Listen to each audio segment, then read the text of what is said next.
अंतिम छोर पर एक मिस्टीरियस प्लेनेट है जिसका नाम ब्लास्टर है। ये कोई ऑर्डिनरी प्लेनेट नहीं था। इस प्लेनेट पर 3 ऐसे अस्तित्व रहते थे जिनकी एनर्जी कल्पना से भी परे थी। वे तीनों इतने पावरफुल थे कि गॉड, एंजल और यहाँ तक कि जेनोसामा ने भी कभी उस प्लेनेट पर कदम नहीं रखा। कहा जाता था कि उन 3 में से एक स्वयं जेनोसामा का पिता था, वहीं दूसरा था एकमात्र और सच्चा सुप्रीम गॉड, लेकिन तीसरा अस्तित्व सबसे ज्यादा मिस्टीरियस था। कुछ अफवाहें कहती थी कि वह एक स्त्री है, लेकिन आज तक किसी ने उसे देखा नहीं था। उस प्लेनेट के भीतर जाना लगभग इम्पॉसिबल था, क्योंकि आज तक कोई भी इतना साहसी नहीं हुआ जो उस यूनिवर्स में प्रवेश कर सके। और इसी रहस्य से जुड़ी थी साइयन जाति के डिस्ट्रक्शन की स्टोरी। ये सब शुरू होता है टूर्नामेंट ऑफ पावर के खत्म होने के 1 साल बाद। गोकू इस समय room of spirit and time में डिफिकल्ट ट्रेनिंग कर रहा था। वह और भी पावरफुल बनना चाहता था। लंबे समय बाद जब गोकू बाहर आया तो उसकी रिफ्लेक्सेस और लड़ने की कला पहले से कहीं ज्यादा निखर चुकी थी, लेकिन फिर भी गोकू को एहसास हुआ कि इस तरह का ट्रेनिंग पर्याप्त नहीं है। उसे लगा कि चाहे वह 1000 साल भी ऐसे ही ट्रेनिंग करे, फिर भी वह उस लेवल तक नहीं पहुंच पाएगा जहां उसे पहुंचना है। तभी डेंडे ने कहा, गोकू आप व्हीस से ट्रेनिंग क्यों नहीं मांग लेते?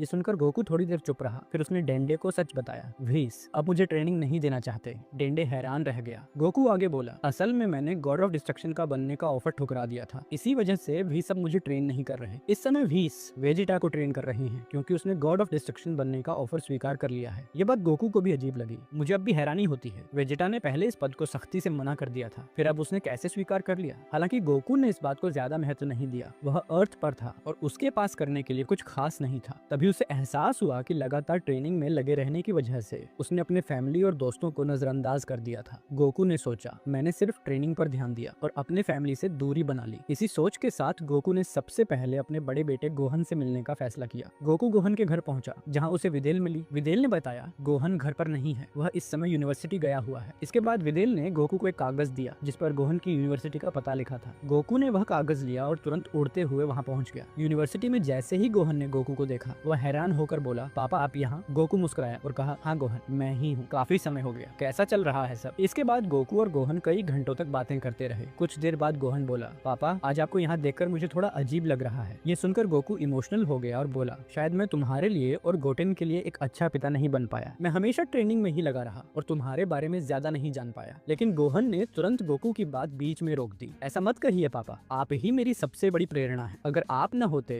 तो न मेरी कोई फैमिली होती और न ही यह अर्थ अस्तित्व में होती। ये सुनकर गोकू चुपचाप आगे बढ़ा और गोहन को गले लगा लिया। थैंक यू बेटे, गोकू ने इमोशनल स्वर में कहा। कुछ देर बाद गोहन बोला, पापा ये सच है कि अब मेरा गोल पढ़ाई करना और एक खुशहाल फैमिली बनाना है, लेकिन अब जब आप यहाँ हैं तो मैं आपको कुछ दिखाना चाहता हूँ। ये सुनकर गोकू की इंटरेस्ट और भी बढ़ गई। गोहन गोकू को एक निर्जन और सुनसान प्लेस पर ले गया जहाँ आसपास कोई भी नहीं था। वहाँ पहुंचकर गोहन बोला, मुझे पता है कि मैंने बैटल का रास्ता नहीं